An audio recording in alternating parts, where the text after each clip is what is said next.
Every good true crime case starts with a 911 call, and this case is no exception. The circumstances surrounding the tragic loss of Laken Riley has unfortunately overshadowed her beautiful life. The case has ignited a firestorm across the country, not just because of the tragic way her life was cut short, but because of who's accused of being responsible. Listen, immigration debates are dividing America, but before politics, before all the outrage, it all started with a desperate 911 call. That's where we come in. We're going to use our inside knowledge to bring you a breakdown of that call and the law enforcement response and some of the hard truths that this case forces us to confront. It shouldn't matter where you stand, whether you're driven by emotions or logic, whether you're on the left or you're on the right. If you approach this with an open mind, you'll see why, at the heart of it, everyone is left heartbroken. All that and what it means for your weekend on the Comm Center.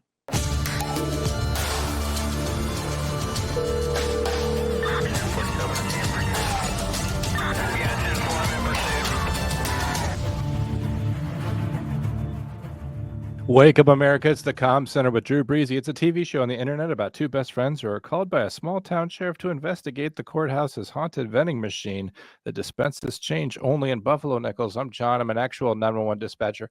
I've been doing that in my community now for 10 years. Joining me, as always, is my podcasting partner with police benefits. It's Drew Breezy. He was a police officer, a detective, did a whole bunch of cop stuff for just shy of 29 years. We're going to be breaking down a pretty important case today. It's a case that a lot of people know about for its political ramifications, but it's also interesting from a true crime perspective and from a 911 perspective. Drew, if you're ready, we'll go ahead and go to Laken's pivotal 911 call. Let's do it.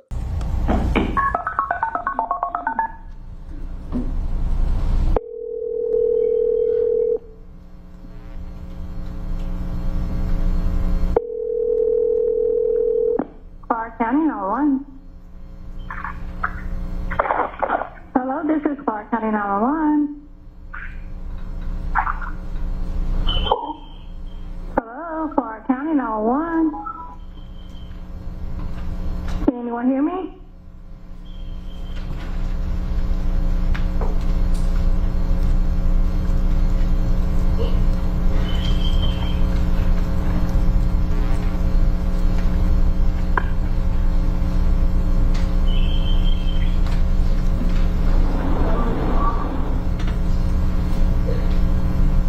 Clark County 911.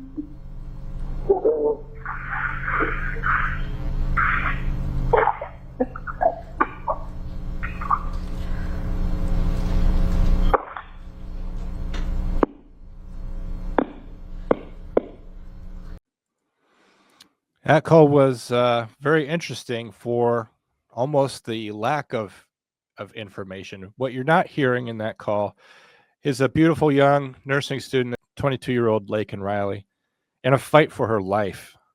Early in the morning, she got up, as she often did, to go outside and go running. She would go running through the trails of the Oconee Forest Park near Lake Herrick, near her campus. There was a guy named Jose Antonio Ibarra who lived in an apartment complex in the area. Laken would kind of pass through his parking lot on her way as she made her way between trails. And Jose Antonio Ibarra would watch her and be ready for her that morning to accost her while she was running on the trails. As a 911 dispatcher, stuff like this is calls that we take every day. We're taking calls, that we call them butt dials, where we're taking calls from devices, whether it's a cell phone that's in the cup holder of your car or something like that, where it's an accidental dial. We'll be listening to the call, listening for sounds of distress, anything that can help us understand what might be happening in that call. Gathering other information. What you don't hear is the 911 dispatcher for Clark County gathering location data from the phone and everything else that's transmitting. But to be honest, this call is shocking for its lack of content. We're hearing an FBI Quantico enhanced version of the call in which you can hear Jose Antonio Ibarra at the end of the call say, "Yo tengo," meaning I have, which, what does that mean? Without any context for this call or for those words, the 911 dispatcher is often left with their with their head scratching. You don't really know what it means. And these calls are very, very easy to dismiss. iOS did an update which caused 911 calls to skyrocket. We were getting 911 calls all the time that were not calls about someone being assaulted or attacked. They were just accidental dials. So when we get calls like these, we try to investigate them. We try to do our due diligence on them. But to be honest, if I took this call, if I was working in Clark County, if I had an officer available, I would dispatch them to the area to check the area. But I didn't hear anything distressful on that call that would make me think anything was terribly wrong. Drew, what are your impressions of that phone call? Well, hindsight's 2020, and when we couple it with what actually happened, it makes it a million times more tragic. I'll tell you though, if you just played that to the layperson and just let them listen to it, it probably wouldn't, without telling them the rest of the story, it probably wouldn't have that much of an effect. If you play that to a dispatcher, to a 911 operator or some kind of telecommunicator, without giving them the rest of the story, without the backstory, I'll guarantee that a little piece of their soul breaks off, because this is the frustration of being in that profession.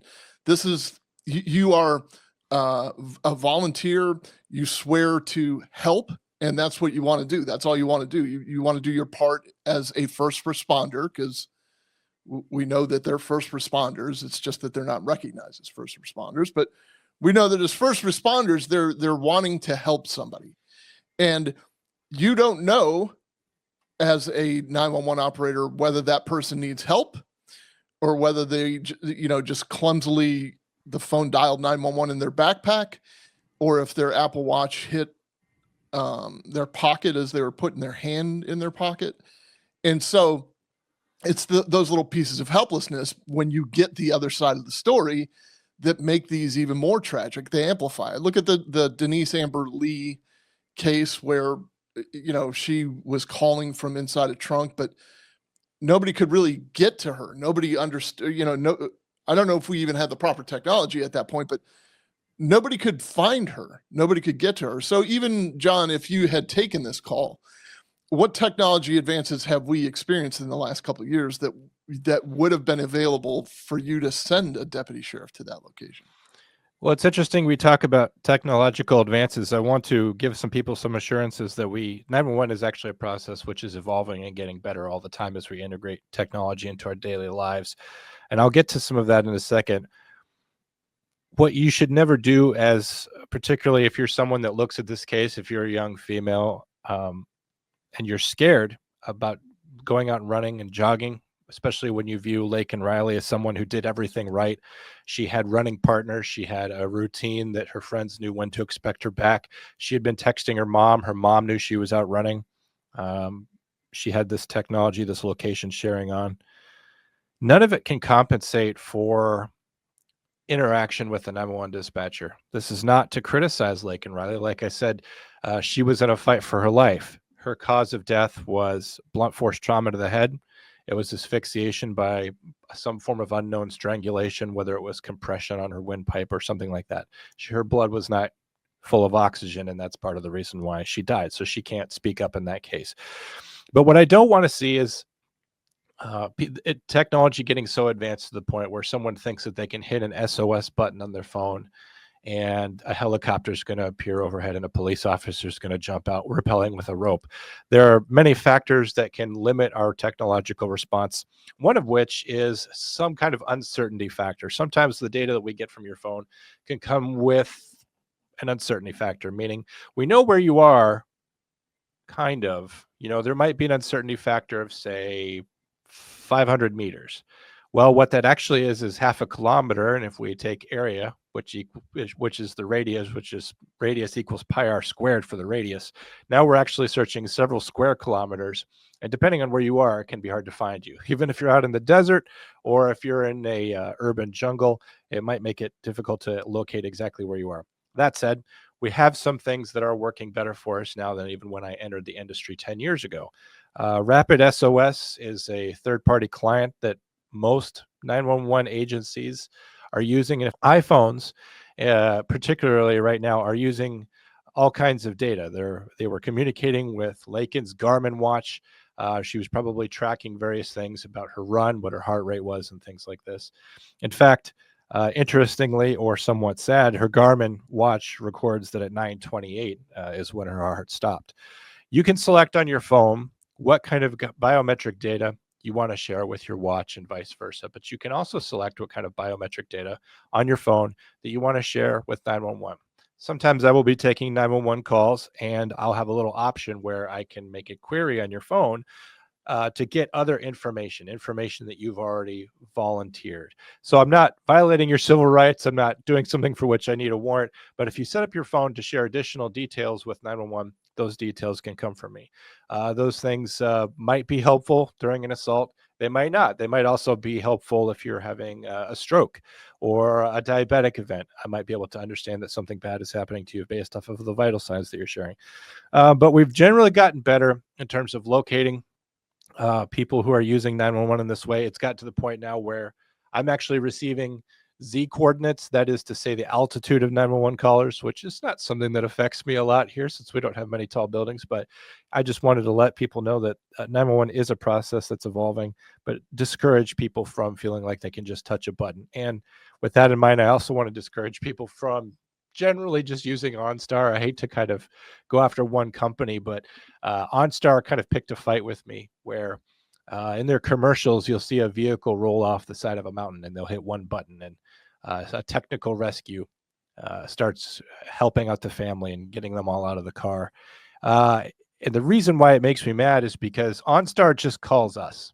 OnStar adds themselves as part of your rescue process. They delay the process in many ways, and then they charge you for services that you're already paying taxes for. And probably the thing that makes me most mad about OnStar and other telematics is that I saw someone in a comments section once say, well, shouldn't I just dial 911? And they say, well, we make this process faster by bypassing 911 and just contacting the police directly, which is... you're being sold a can of fish oil if you believe that is how that works. I don't know any police officers who just answer the phone. I don't know any firemen who just pick up a call from OnStar. That's not to say that telematics don't have their places, and I've been able to do amazing things with telematics. We stop cars in flight. We have taken a lot of danger out of pursuits by being able to simply put vehicles in neutral thanks to help from telematics. But none of those things was able to help out Laken Riley, and that's why I really want to caution people against over-reliance on technology. Drew, any thoughts on that?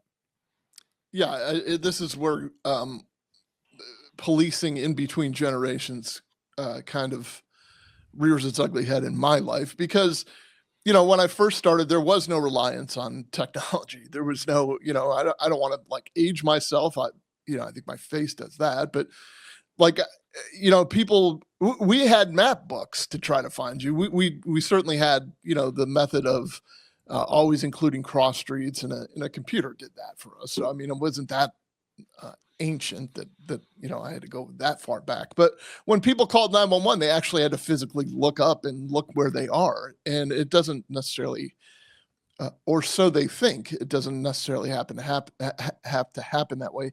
If you'll look here, we're going to put a card, a little link for you to check out our Amanda Nenegar special, which was a 3-episode special where a young woman, probably right around Laken Riley's age, was heavily reliant on the technology. And unfortunately, she met an untimely demise because she just assumed that they could see her. And, as John just explained, a lot of these programs for your phone to communicate with 911, they're opt-in, first of all. But second of all, there's no surveillance aspect to it. It's not like we're the eye in the sky or anything.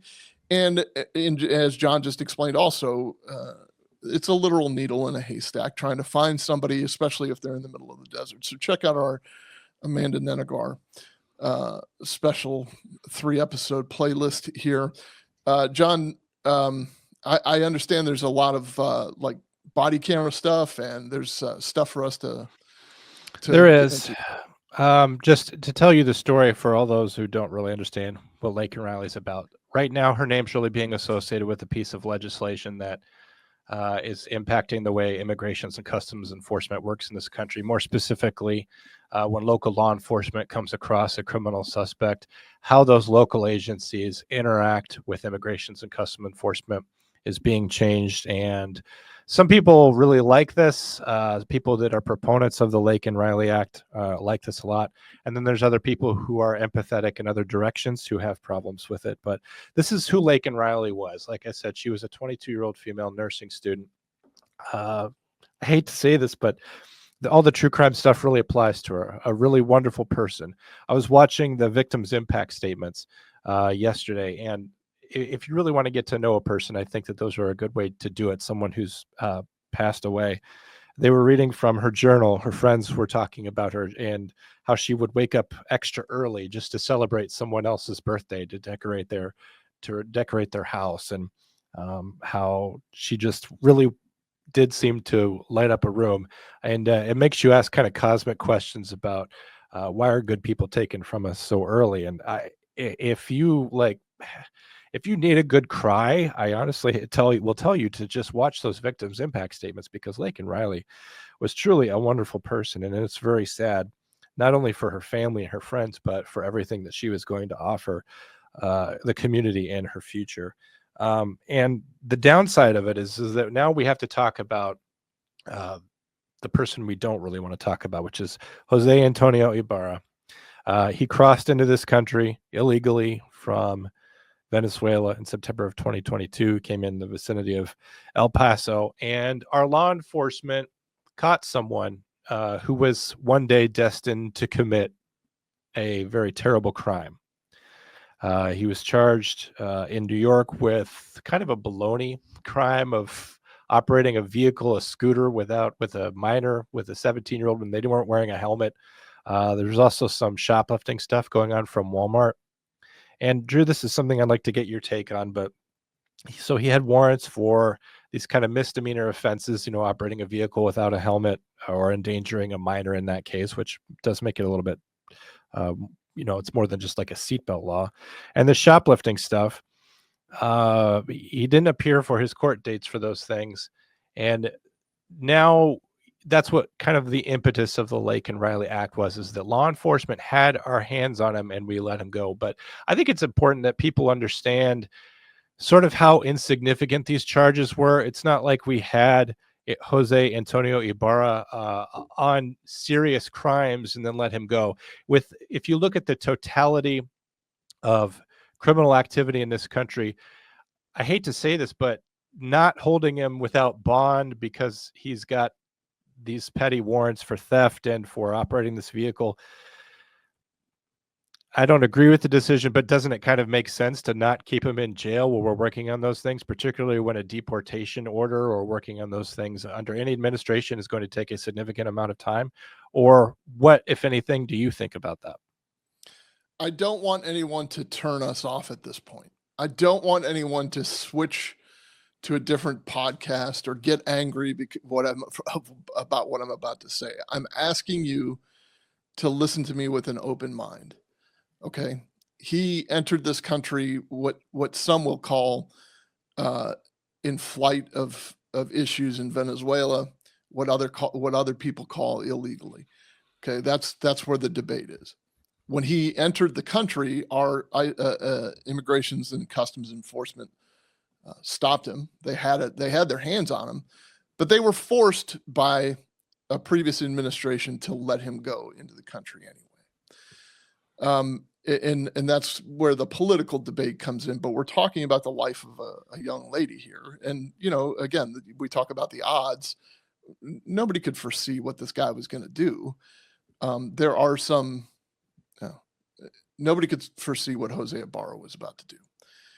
He ended up in New York in a migrant hotel for quite a while. So essentially our tax dollars were paying for that, either through USAID or through an NGO of some sort, or maybe even directly from the US government.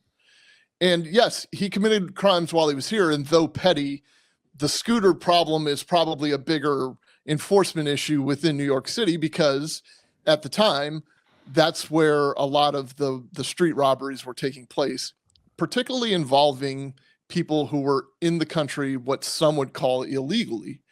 They were using scooters to not only deliver food and be gainfully employed. There were some that were using these scooters to commit, violent robberies and such. So in order to crack down as a law enforcement measure, as a crime measure, they probably up the enforcement of any and all violations on those scooters. And it did a couple things. It at least identified who it was that was on the scooters, and maybe it made them think twice. Who knows?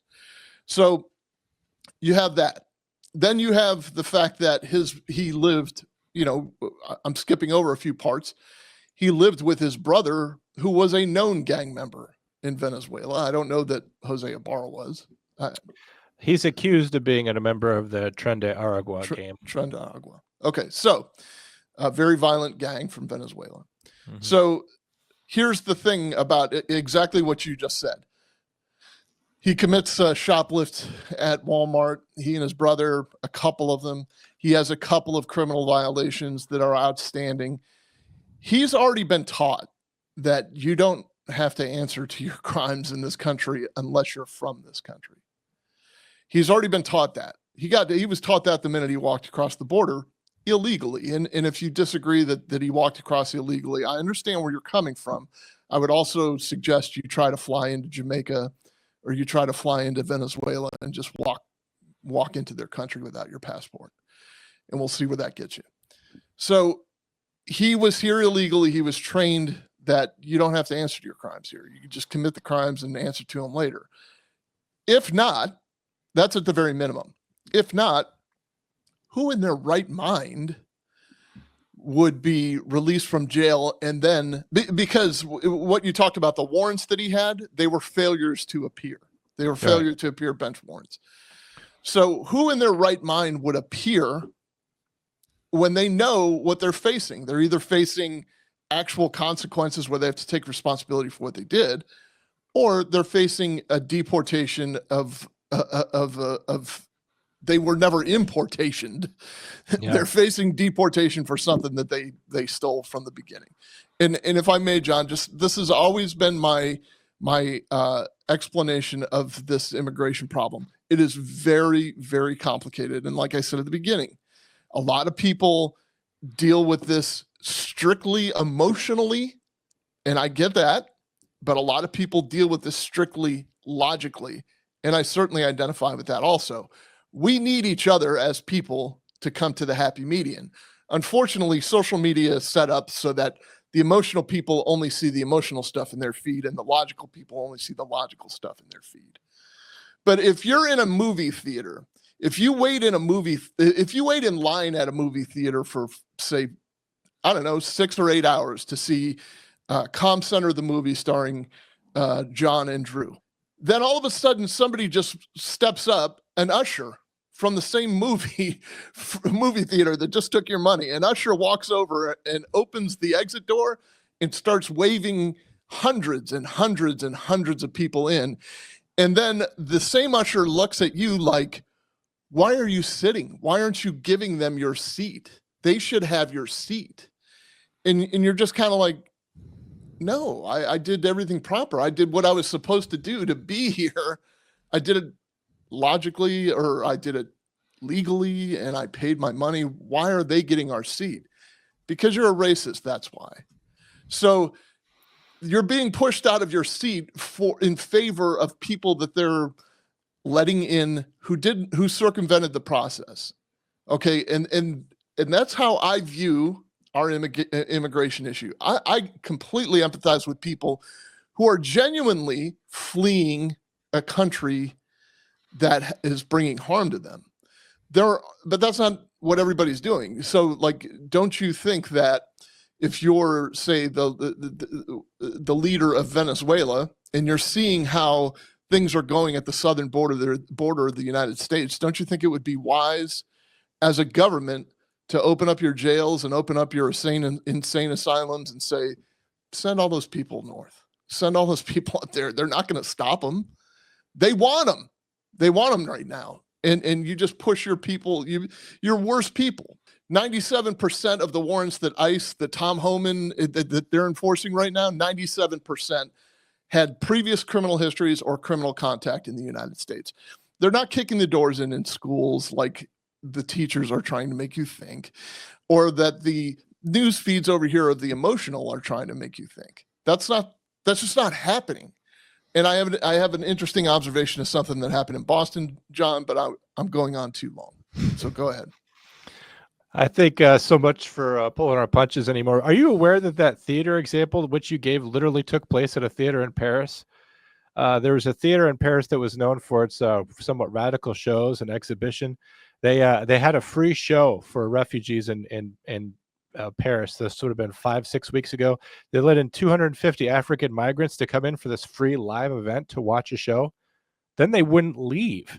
They've been there for 5 or 6 weeks, and now the theater is going bankrupt. So it's it literally happened in France on a smaller scale that people came in, took advantage of hospitality, a good heart, and caused significant detriment to a business there and to a person who had kindness. Jose Ibarra had ICE detainers on him at certain points where we could have decided that we should hold him or get rid of him, and it would have not put him on the same path as Laken Riley.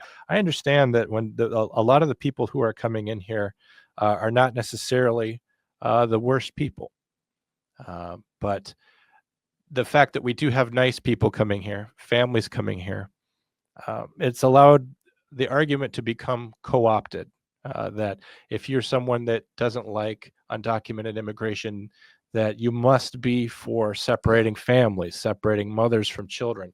And the truth is that that's a problem when people make the decision to come to this country. It's a risk that they take. It's a problem that we can deal with, but we can't deal with the unknowns that come with the violent offenders who are coming up here. And there's a lot going on in this country that we're turning a blind eye to. We want to talk about these families who are hurting, who are separating, the mothers and the children being separated. Are you aware, Drew, that like there has been for the last 3 or 4 years basically a civil war in the country of Ecuador? The cartels have more money than the legitimate governments down there, and that's coming from the drug trade. And we have prisons that are being overrun. They're being turned into military forts by the cartels. And we have people being killed in Ecuadorian prisons because a significant amount of money is coming out of the United States. They're coming from people who are addicted to drugs. It's walking right across the border in the form of remittances and other things. It's going back to the cartels, and it's empowering and emboldening people who are out of sight and out of mind. On the news, you're watching kids and mothers being separated, but what you're not seeing is the harm that's being done further south across the border, and that American money and influence is getting vested in the wrong hands down there into gangs like Trend Agua. Go ahead. Or even on the border where they know about, like ICE, Immigrations and Customs Enforcement, even I'm trying to think of his name. I'm glad it's already out of my head, but they have numbers of children that are being trafficked. They know for a fact that they're being trafficked. And then when the other side gets a hold of somebody saying, look, we got to tighten up this border. We can't let this happen in the safety of the children. It's not in the name of the safety of the children. It's part of it. And then it becomes, well, you just want to separate families. And no, actually, I want to keep families together. I understand their plight. There's a process to come to the United States to be a citizen. Follow that. What's wrong with that? I mean, we need to retool that. There's no question that that's deeply complicated. But if you look at the speakings of Mayorkas, is who I was thinking of. If you look at the previous speakings of Hillary Clinton, of Barack Obama, they're saying the exact same thing that President Trump is saying. It's just that he's the messenger, therefore it's bad. It's a problem which by the way, what does that tell you? The problem's been ongoing since, I don't know, the late 80s, probably before that. I think even Eisenhower was dealing with it right at the end of the 50s and the start of the 60s. It was starting to become a problem. Right. So I mean, this problem has been known for a long time. It's just that all of a sudden they have an opportunity to make it a political issue and take political shots at the sitting president to make him look like he's something he's not, in my opinion. But I know other people have a different opinion, and I respect that, but I don't agree with it. But this is not anything new, and they have not changed their mind. They have just changed their language. Do you think that you're going to pay into donation-wise to get a politician reelected who's going to protect you from love? Because that's not happening. If we all loved one another, we would just elect the right person, but we don't. We all hate one another. Even the Super Bowl addressed it with the GOAT and who I have now termed Brother Teresa in that commercial. So they are perpetuating hate. They want us to hate each other because both sides want to be able to protect the other side from the hate that is emanating. If we all loved one another, we wouldn't need to donate money privately. But since we hate each other, we all need protection. So we need to dump money into the RNC, into the DNC, into each individual candidates. Hate is what is being perpetuated here. It's not necessarily what is occurring. It's what's being perpetuated. So yes, they've ended racism because they've removed that from the football field, but now it's going to be like choose love or in both of those statements, by the way, can easily be responded to with 2 words. No shit. I think the end zone should just say go for 2 at the end. I think so too. It's funny you mentioned sides playing off of each other, though, just to close this idea out and to kind of mirror back what you're saying. But if you're someone right now who's really frustrated by what you're seeing out there in this country with significant law enforcement action being taken against what you see to be an underclass or downtrodden people, I want to mention this to you. Who is to blame? Well, the news is telling you to blame the orange man or whatever. I'll tell you who I blame for the humanitarian crisis going on, and it is a humanitarian crisis. But I'll blame anyone who is sitting in the Oval Office with a D next to his name and a Democratic Congress. The first one that comes to mind is probably Barack Obama. And I mean that seriously. Why do I blame him? Well, first of all, you should know that he deported way more people than Trump did in Trump's first term. But at one point, Barack Obama and the president, or Barack Obama and the Congress, had a majority much like what Trump has right now. And he even had a second term in which he had a mandate from a people and he had the ability to do whatever he wanted to do. At that time, he had the power to change federal law so that undocumented immigration was not a crime. He had that power, and he and the Congress did not take those steps to do that. He did not take steps to protect the people that you see being rounded up right now. And the reason for that is he wanted you to be able to say in the coming November that if you don't vote blue, that all of these people are going to be rounded up and sent out. He played federal law against your heart and against these people, and he used them as pawns to make sure that whoever would succeed him in the party line would get elected. He could have protected them. He could have stopped them from being used as pawns, but they were useful to him, and their suffering is useful to him, and he wants to exploit their suffering and put their suffering on TV so that your heartstrings are pulled and that you are compelled to vote blue, so to stop the bad guy from Orange Man or whoever else you see from doing it. So if you really want someone to blame for the plight that's going on right now, blame the person who could have stopped it a few years ago. And that's all I have to say about that. Just real quick. Let's think about this. Hold on. You've boiled Drew's blood. USAID that is being exposed right now, that the Democrats are fighting so hard to keep. USAID, the Agency for International Development, does do good things in foreign countries. It is also an arm of the CIA, as has been documented, to create instability in certain governments as well. So we control, essentially, we can do regime changes through this USAID. It's all taxpayer funded. We put that taxpayer dollars into NGOs or some other corporations, and they fund these little operations within these countries. Well, guess what they're funding also? They're funding these operations to make it unstable in these countries so that the citizens are scared and they head north. And then once they get north, the same agency, USAID, is paying NGOs in the United States of America to put these people up in hotels, and it's all being paid by us. So I understand that you think that there's a sinister motive in identifying that there's fraud, waste, and abuse. I don't get why you think that. I don't get why you think that's bad. Identify it. Identify if there's fraud, waste, and abuse. Let's talk about it. Let's get it out in the open air. It's all been transparent since the Kennedy years. That's when USAID was formed. So let's talk about it. But don't tug on my heartstrings by telling me that it's an unstable government and it's unsafe for those people. So we created that. We're the ones that made it unstable and they will freely admit it. USAID. And there are a couple corporations within USAID that I think people, if you just Wikipedia'd it, you'd see, man, they've been doing this for a long time. They've been playing with our heads for a long time. This is all a psychological operation, and it's worked. CIA used to have their own airline, for Pete's sake. I mean, this is not new for them.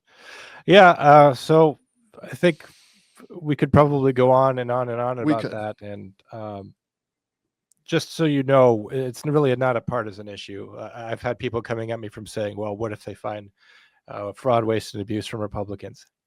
Get them out. I don't want anybody in here that's defrauding or wasting American money. The idea that a person Drew's age, however old that is, has worked years and years of his life in order to create Peruvian comic books makes me very sad, and he should be very angry. Chemonics, CEHEMONICS. Look at that on Google. Look at that on Wikipedia. All right, go ahead, John. Laken Riley, whose name now bears on important legislation, her parents were invited to the State of the Union address in which the law was introduced. It received strong bipartisan support. They did not attend that. The bill did get passed and signed into law under President Trump earlier this month. But Jose Ibarra, more than being an undocumented immigrant, he was also a predator.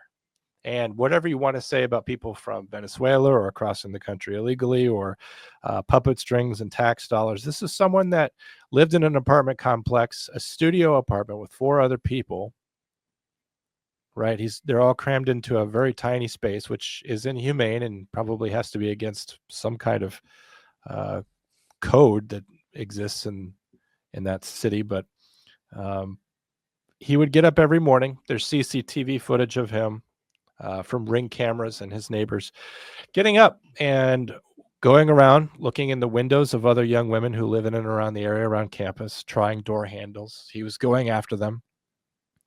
And as I said, Laken would run through his apartment complex, kind of cutting through between 2 buildings. And he got up early one morning and decided that today was the day. He dresses all in black. This is all seen on cameras. And he gets up early in the morning and goes and waits for her and accosts her while she's out running on the trails. A fight for her life ensued. She fought for her life and her dignity. Jose Antonio Ibarra attempted to make her a victim of a sexual assault. And she fought back, and unfortunately, she was not able to subdue her attacker. As I said, she was out running around 9 o'clock in the morning. She had texted her mother saying, "Hey, I'm free for a phone call." Her mom called her. Riley did not answer that call, and her mom was texting her saying, "We're really worried about you. Don't tell me you're out running, and now you're not answering me." That SOS call that you heard at the start of the call was at 9:11 in the morning. Her watch records that she passed away. Her heart stopped beating at 9:28. At 9:44, these Ring cameras that I was telling you about, they capture Jose Antonio Ibarra tossing a jacket and gloves into a dumpster. The gloves and the jacket had blood on them. They had hair on them with roots still attached, meaning that they were detached from Laken in a struggle. And I believe there was actually also a bloody smudge on her phone, which left his thumbprint behind. It's his left thumbprint, which, by the way, we would not have a left thumbprint if we hadn't taken fingerprints at the border, or we hadn't taken fingerprints by booking him for the crimes he committed. Think about that. Mm-hmm. There's no way, there'd be no way to match fingerprints because you're not going to be able to match fingerprints from Venezuela. So, Right. okay, go ahead. Hey, no, that's a good point. Because of his past interactions with law enforcement, we were able to identify him with the thumbprint. They were able to catch up with him some hours later when he was back in his studio apartment. They knocked on the door. They found him inside, apparently asleep, all tuckered out from his little adventure early in the morning. He was arrested. He was charged with malice murder and several other things. And luckily for the family and for the safety of that community in the future, they sentenced him to life. It was actually something to watch the sentencing. His lawyer was court appointed. Seemed kind of timid to be there. Didn't really have a lot to say when he was giving his summation right before the sentencing. He said, that I don't want anyone in the family to take this defense as an insult to them. Basically the defense understands your position. We understand your feelings, and I'm just asking the court to let the custodians of the future make decisions regarding Jose Antonio Ibarra's parole. Some 40 years from now, will he be eligible for that once we're all gone?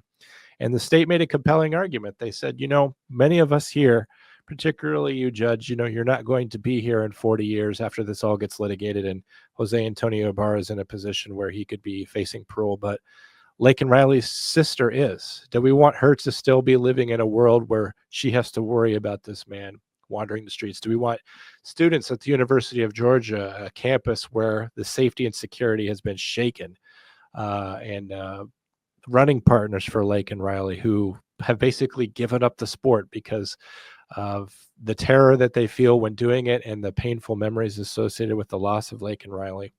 I want to go now to some body cam footage, and this is going to be some body cam footage unlike anything that you've ever seen on this show.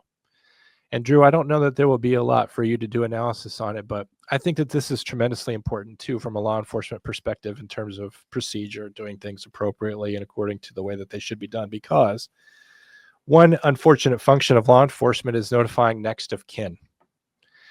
And it has become increasingly difficult in this day and age to notify next of kin and to do it in a proper and empathetic way. We all have an idea of what that looks like. A police officer knocks on the door. He's holding his hat in his hands. May I come in? And the moment breaks down from there.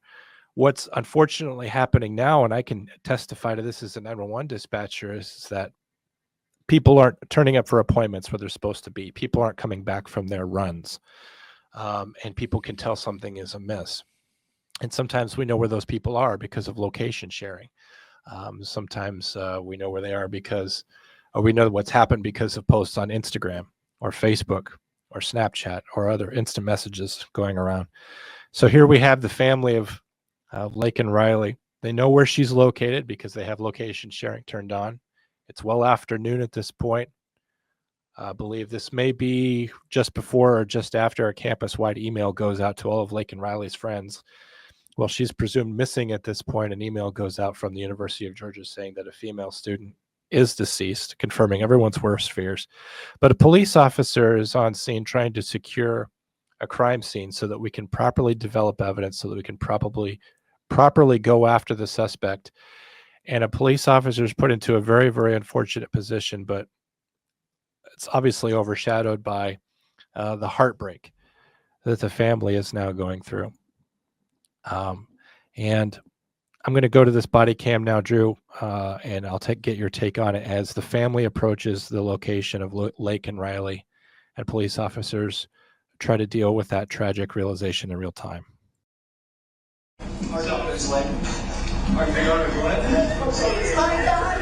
Okay, let's step over here. Come on, let's go. Come with me, all right?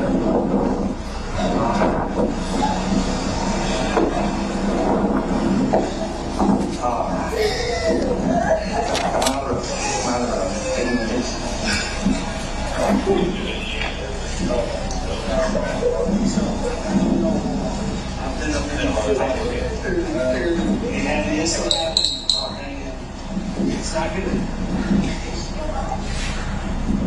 I don't want to tell you yes or no because I don't have names. I don't know who anybody is. This is pretty sensitive.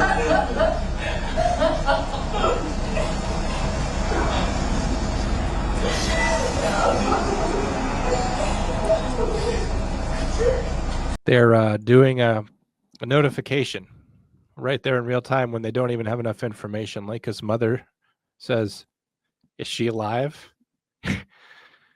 And he doesn't even know if he can say yes. He doesn't know if he can say no. When it comes to notifying next of kin, we get our facts straight. We figure stuff out before we tell somebody the wrong thing. It's the most important thing. We'll delay it just to make sure that we get it right. And there's officers here in the field with them. They've rolled up on the scene, and he doesn't know enough information. And when she says, "Is she alive?" And because he can't say yes right away because he knows, or maybe he knows that she's not, or he's not prepared for this interaction, it goes terribly, Drew. You definitely don't want to give the wrong information, but it's a lifetime for that poor mother and the father and I don't know if that's her sister or her friend that called 911 there also. I mean, those minutes are probably feel like days, and the officer's in the same boat. The officer knows that there's somebody dead out there, but doesn't want to say for sure that it's Laken, and is probably about 80 to 90% sure. But until you're 100% sure, you can't really say. And by the way, making death notifications are a very difficult thing to do as it is, because that's generally the reaction. You might get lucky sometimes, like if you get the teletype to go knock on somebody's door to say that, you know, their loved one was killed in a car crash in another jurisdiction or whatever. Luckily, sometimes families already notified them, so they're already upset. But other than that, it's a rip the Band-Aid off moment. And like I can remember some of the most visceral reactions that people have had. I mean, the feeling I get in my stomach having to have to tell somebody that, and then how they must feel hearing it from me, kind of a complete stranger. And I'm just a uniform at that point. But look, you've seen it on all of the like crime shows, like 48 Hours or 48 or whatever that, you know, homicide show is or whatever, where they actually somebody has to pull up to that mother's doorstep and say, I have some really bad news for you. And it's, if you think that that's something that goes away when you go home and you take the shower, like you're going to shower that grief away, it doesn't. That stays with you for the rest of your life. I feel bad for that officer who at first knelt down and attempted to offer some comfort, but was very, very quickly over his head there. Over his skis. Yeah. Yeah. Tragic. And it's not supposed to go that way. And I wanted to offer some contrast. Like I said, there's people who are empathetic in other directions. Selena Gomez posted a video to the internet of her crying. And I'll tell you this, like, you know, we all feel stuff. I think going to the internet to show people how you feel, specifically for the purpose of telegraphing those feelings, is very insincere. The buzzword for that would be virtue signaling, that you're trying to show that solidarity with someone, or to make yourself look like a good person. I think that Selena Gomez, if she wanted to show solidarity with the people who are being under scrutiny of customs and enforcement investigations, she could do that by simply making a statement. But turning on the camera and crying is very, very insincere. And I wanted to contrast her tears to what you just saw from the mother of Laken Riley. I just wanted to say that I'm so sorry. All my people are getting attacked. The children. They don't understand. I'm so sorry. I wish I could do something, but I can't. I don't know what to do. I'll try everything, I promise. I think those tears are very misplaced.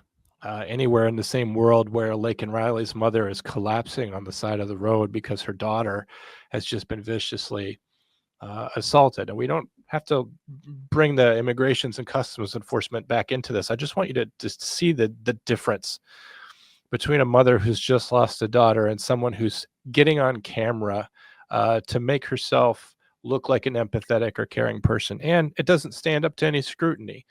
Selena Gomez is a third-generation American, so who are her people? Well, her people are Americans. Her people are Laken Riley's mother. That's the person that she should be crying for. Laken Riley. Yeah, and for Laken Riley.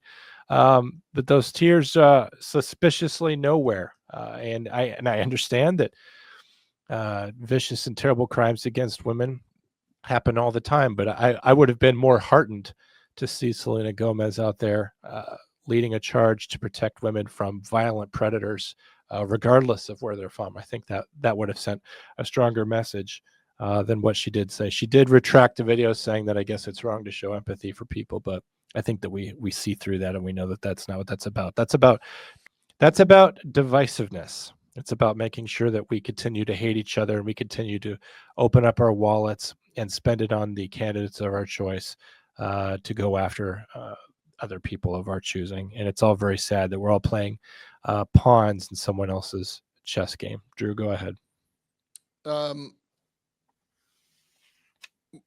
Let me distill it down to this, since the distillation is why we're here. Like, people just love to oversimplify these very, very, very complicated issues.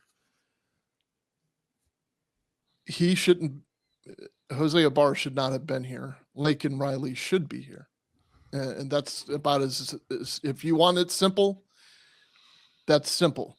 But the thing is, you kind of alluded to it earlier, Dana Nessel, you didn't allude to the specific case, but Dana Nessel, the Attorney General in Michigan, who we've covered because of her willingness to throw cops in jail in the past, and do her part to prevent actual law enforcement, had a best friend who was murdered. Her name was Samantha Wool. And this is where it comes from. It comes from oversimplifying and staying on those party lines and demonizing people like me and you, John, or like the current administration or whatever, as if we don't understand somebody's plight like a criminal's plight, or we don't understand an immigrant fleeing from another country's plight. We get all that. That's not what we're talking about, though. It's what you want to make me be. It's what you have to justify to make me into a bad person. And I'm not a bad person. And that's the same thing Selena Gomez is here. She's completely oversimplified it. And walking around Boston the other day, my wife and I were walking. There was somebody walking behind us. She had her phone on speaker. Obviously, the story's not verifiable. I can tell you it's 100% true. She was, of all things, either some kind of nursing or maybe even a medical student, maybe a doctor. I don't know. And she's talking to her family member saying, it's so stupid. We've got to go through these courses to deal with ICE. Like, we've got to go through these courses to be able to stop ICE from doing what they're doing. And she's so angry about it, first of all. And second of all, she's saying, so the other end of the voice on the other end, on speaker, by the way, as she's walking in the public streets of Boston, says, well, what do you mean? Like, how do you combat them? Well, we have to make sure that they have a proper warrant. And if the warrant is proper, that they have a proper detainer. And okay, so what you're saying is you want to make ICE jump through hoops. That's fine. Okay, because her argument was, or her assertion was, they don't know my patients. My patients are just like pregnant moms. They're all hardworking people. They're all this and they're all that. And I really just wanted to turn around and say, that's not who we're after. That's not who anybody's after. Nobody cares about those people. Like, those people are here and they're probably going to be on the dole for the rest of their lives. As long as they're not committing crimes, who cares? But you're making this into an issue, just like the teachers who have all of a sudden, they've formulated escape plans for the kids who are maybe here legally, maybe not, maybe here illegally, but they've formulated little escape plans and they get on social media and they brag about that. Yet, I don't know if they have the same escape plan for all the other kids when there's an active shooter running through their school. This is a political issue. It's over politicized. What it needs to the distillation, what it needs to distill down is Laken Riley should be alive. She should be in the medical community. She should be thriving. She should be helping other people. She should be helping people who are here illegally. She probably had that kind of heart. That's perfect. That's who she is. That's a beautiful soul. And I get that. The issue is way more complicated than that. It's way more complicated. And these are the consequences. Though low percentage, these are the consequences. And it may be low percentage, but think of the exponential help she could have provided if she were still alive. Whenever I see somebody behaving like that in public, I realize that it's really just them trying to take an important issue and find a way to make it about them. It's about them and their career as a nurse, or them and their career as a teacher or whatever. And I'm kind of old-fashioned, kind of one of these constitutionalist guys. Call me crazy, but it's like, if you don't like a law, we have the power to change it. Rather than saying we're going to interfere with law enforcement, why don't you just change the law? Unfortunately, we just had an election in this country that showed how most people felt. We knew what we were getting. We were voting for Elon. I hate to tell you this.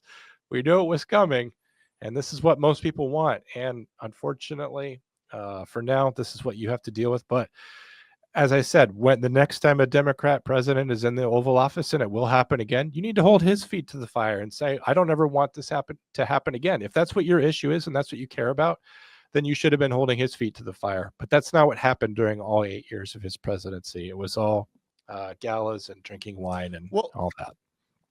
Yeah, there's just too many roads we can go down here, John. It was pretty clear that he was just the figurehead, and that it was all unelected bureaucrats that were handling this. And that's the biggest complaint of today, that there's a figurehead that they don't like. And we didn't elect Elon Musk. No, he's an unelected bureaucrat, just like the previous 8 years that we've had to deal with, or 4 years that we've had to deal with.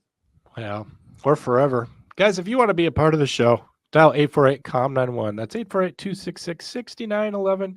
You can join us from the Jim from Florida hotline. We'd appreciate you if you're watching on YouTube. Make sure you hit like. Make sure you hit subscribe, particularly if you did like it. Make sure you're hitting subscribe. You can also become members. Becoming a member entitles you to certain benefits. Like, you can become a member and you can watch us coming up next on the after show. We'll do a little bit of live, probably back and forth here for those of you whose blood is all angered up. You can join us for that. And also make sure you check us out on all your favorite social media platforms. Otherwise, you can catch us back here next week. Drew, I think that was a good episode that's just going to make people feel good. Yeah, I do too. Hey, don't forget the Hannah Payne podcast. It's called Triggered Justice. Look on all of your podcast platforms. Follow along. That case needs attention. Triggered Justice.